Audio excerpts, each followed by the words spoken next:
Hello everyone. आज हम करने जा रहे हैं क्लास 9th की बुक बी हाइव के first 5 chapters through mind map. चलिए शुरू करते हैं। First chapter is the fun they had. It is written by Isaac Asimov. इसके अंदर मेन कैरेक्टर्स हमारे कौन हैं? मार्गी 11 ईयर ओल्ड गर्ल है, उसका brother Tommy who is 13 year old, उसकी mother Mrs Jones and a mechanical teacher. ये जो स्टोरी है ये कौन से ईयर की स्टोरी है? इन 2157 का स्टोरी है। टॉमी को एक रियल बुक मिलता है। रियल बुक के जो पेजेस हैं वो ओल्ड हैं और जो उसमें वर्ड्स हैं वो स्टैंड स्टिल करते हैं। जो वो टेली बुक से पढ़ते हैं उस वाले ईयर के अंदर वो इलेक्ट्रॉनिक है, वर्ड्स मूव करते हैं जब वो उसको स्क्रीन पर पढ़ते हैं। Now in the year 2157 school कैसे थे?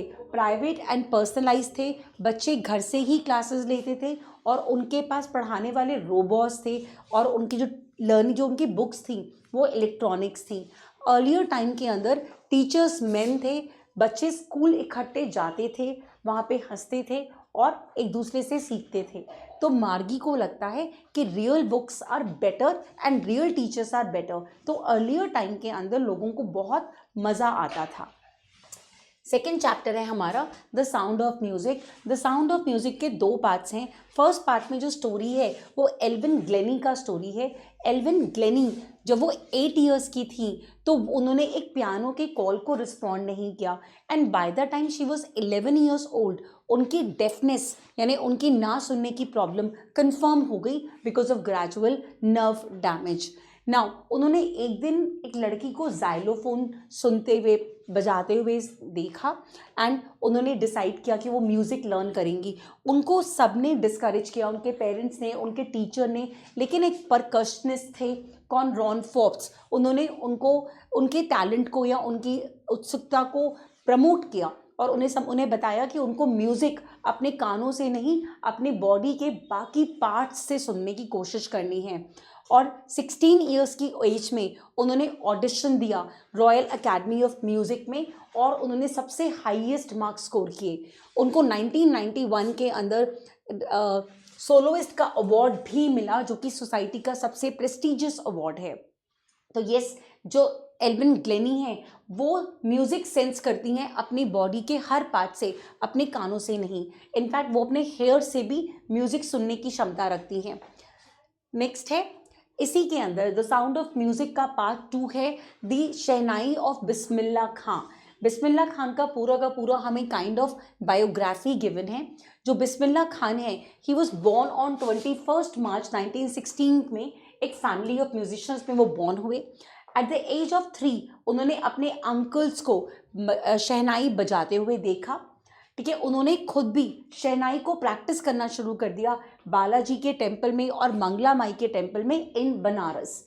और जब ऑल इंडिया रेडियो आया 1938 में तो उनको अपनी ज़िंदगी का पहला बड़ा ब्रेक मिला। उनके शहनाई वादन से बहुत इम्प्रेस होकर एक डायरेक्टर ने एक मूवी बनाई, कौन सी? गूंज उठी शहनाई। उसके बाद उनको बॉलीवुड में और भी ब्रेक्स मिले लेकिन उनको बॉलीवुड की लाइफ इतनी पसंद नहीं आई बिकॉज उनके लिए बनारस सबसे अच्छी जगह थी and he just wanted to play he was a devout Muslim who wanted to play shehnai on the ghats of Kashi Vishwanath. Next हमारा थर्ड चैप्टर है हमारा लिटिल गर्ल। लिटिल गर्ल एक बहुत ही ब्यूटीफुल चैप्टर है। इसमें स्टोरी है एक छोटी सी लड़की की, ठीक है, और ये जो छोटी बच्ची है, ठीक है, she is very sweet and innocent girl. She was afraid of her father. वो अपने फादर से बहुत डरती है but she use to love him a lot. Misunderstood him completely and didn't understand this condition.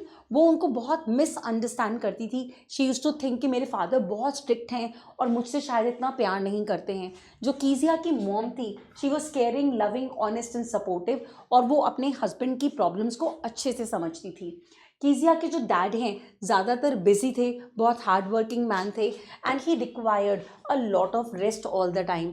He was harsh on the surface but internally he was very gentle. But Kezia को उनसे बहुत डर लगता था। जो कीजिया की grandmother थी she was mature and understanding grandmother. One day what happen, Kezia की मदर बीमार पड़ जाती हैं और वो हॉस्पिटलाइज हो जाती हैं। ग्रैनी को भी मदर के साथ हॉस्पिटल में रात को रुकना पड़ता है। Kezia was left alone with her father at home. Now Kezia को रात को नाइटमेयर्स आते हैं। जो उनकी कुक है एलिस, वो उसे सुला देती है, लेकिन उसको एक नाइटमेयर आता है and she gets very scared. अब उस टाइम उसके जो फादर हैं उसको कंफर्ट करते हैं और उसको कडल करके अपने पास सुला लेते हैं। And first time she realises कि उसके जो डैड हैं उनका भी हार्ट बहुत बड़ा है। And this small episode improved the relationship between daughter and father. Next हमारा जो चैप्टर है that is the snake and the mirror. ये भी एक बहुत ब्यूटिफुल स्टोरी है, ठीक है। इसमें जो हमारा ऑथर है he is a very poor guy, ठीक है। He is a very poor like you know इसमें हमें स्टार्टिंग चैप्टर की सोशल स्टेटस ऑफ डॉक्टर से है। He is a poor man and he like poor doctor loved in a he lived in a rented house which was not electrified and it was infested with rats। वो उसके लिए सिर्फ 60 rupees पे करता था rent and a few shirts and dhotis and a coat in his suitcase। That was all he had। यहाँ पे social status given है। नाउ व्हाट हैपन्स, जो डॉक्टर है, ठीक है, वो अपने घर पे एक दिन बैठा होता है मिरर के सामने और अपने आप को देख के बड़ा एडमायर कर रहा है कि आई एम सो हैंडसम, ठीक है, and I am looking so nice. और तभी मिरर के सामने उसको नज़र आता है कि उसके ऊपर एक स्नेक है, एक कोबरा है। ही गेट्स वेरी स्कैर्ड, ठीक है, लेकिन क्योंकि सामने मिरर है तभी कोबरा भी अपने आप को मिरर में देखता है और कोबरा भी अपनी इमेज से इतना इम्प्रेस हो जाता है कि अपने आप का क्लोजर लुक देखने के लिए कोबरा टेबल के पास चला जाता है, टेबल के ऊपर चला जाता है। और वो जो लड़का है, जो डॉक्टर है, वो वहाँ से तभी फटाफट से निकल जाता है अपने फ्रेंड के घर पे। एंड देन क्योंकि रात को उसके घर पे कोई नहीं होता, उसके घर में चोरी हो जाती है और उसका सारा सामान गायब हो जाता है। तो yes, this is a story about narcissism कि आप अपनी खुद की तारीफ में जब खो जाते हैं तो you make wrong decisions.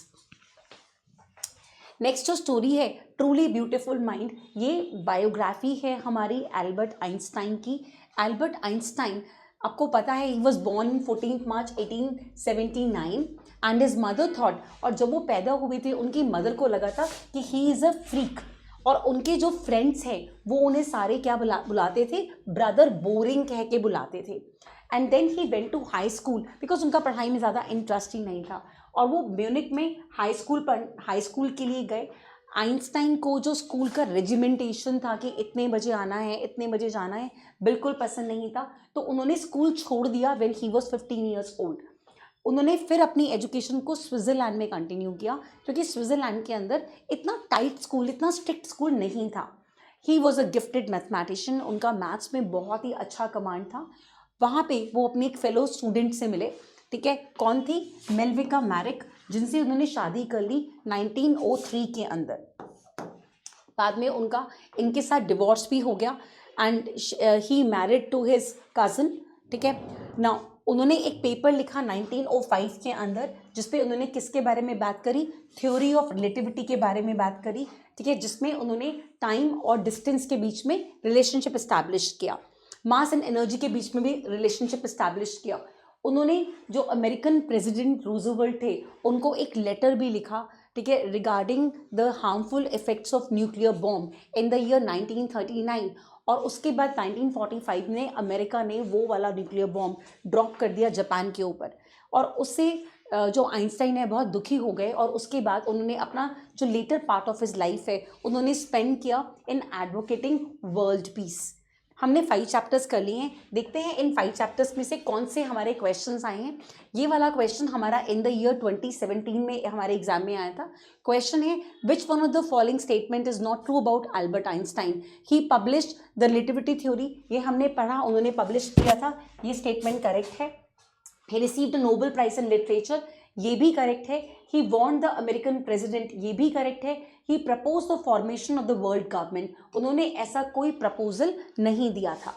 Next question हमारा, how old was Alvin when she went to royal academy of music. This is 2021 का क्वेश्चन है। हमें 4 ईयर्स गिवन है। देखो वैसे तो 16 ईयर्स की एज में she joined the royal school of academy, लेकिन हमें यहाँ पे 16 नहीं दिया हुआ है, तो जो क्लोजेस्ट ऑप्शन है दैट इज 17 और इसीलिए 17 हमारा आंसर है।